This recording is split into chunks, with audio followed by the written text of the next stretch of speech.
ഇപ്പോൾ Kerala public enterprises ബോർഡിന്റെ ചെയർമാനായി മാസങ്ങൾക്ക് മുമ്പ് നിയമിതനായി. 1,70,000 രൂപയോളമാണ് ചീഫ് സെക്രട്ടറിമാർക്ക് പെൻഷനായി ലഭിക്കുക.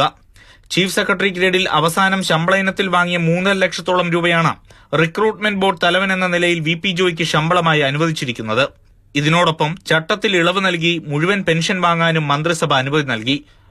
ഫലത്തിൽ 5.5 ലക്ഷത്തോളം രൂപ മാസം ലഭിക്കും. KM എബ്രഹാം 2017 അതായത് 6 വർഷങ്ങൾക്ക് മുമ്പ് വിരമിച്ച് മുൻ ചീഫ് സെക്രട്ടറി. വിരമിച്ചതോടെ പുതിയ തസ്തികകൾ നിരവധി. കിഫ്ബി സിഇഒയും KDISCന്റെ തലപ്പത്തും KM എബ്രഹാമാണ്.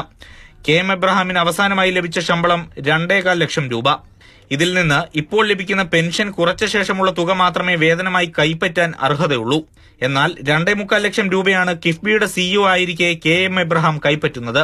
പ്രതിവർഷം 10% വർധനവും ലഭിക്കും. അങ്ങനെ ആകെ 5.5 ലക്ഷത്തോളം രൂപ മാസം ലഭിക്കുന്നുണ്ട്. ചീഫ് സെക്രട്ടറിയായി 2012 വിരമിച്ച K ജയകുമാറിനും ഇതുവരെ വീട്ടിലിരിക്കേണ്ടി വന്നിട്ടില്ല. IMG ഡയറക്ടറാണിപ്പോൾ. അതിനുമുമ്പ് മലയാളം സർവകലാശാല VC.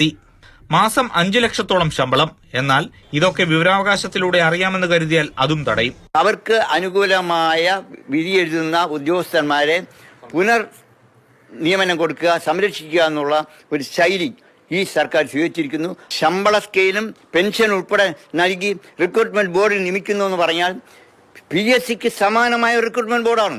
അവിടെ നിയമിച്ചിരിക്കുന്ന മെമ്പേഴ്സ് മുഴുവൻ രാഷ്ട്രീയ നിയമനമാണ്. അവർ നടത്തുന്ന നിയമനത്തിന് താഴെ ഒപ്പിടാനുള്ള മാത്രമേ VP ജോയ്ക്ക് പറ്റുള്ളൂ.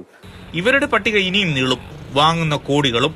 വിരമിച്ച വിശ്വാസ് മെഹ്തയാണ് സംസ്ഥാന വിവരാവകാശ കമ്മീഷണർ. ഇവരെല്ലാം പെൻഷനും ശമ്പളവും വാങ്ങി ഹാപ്പിയാണ്. നികുതി അടച്ചും പെൻഷൻ ലഭിക്കാതെയും വലയുന്ന സാധാരണക്കാരാണ് അത്ര ഹാപ്പി അല്ലാത്തത്. AK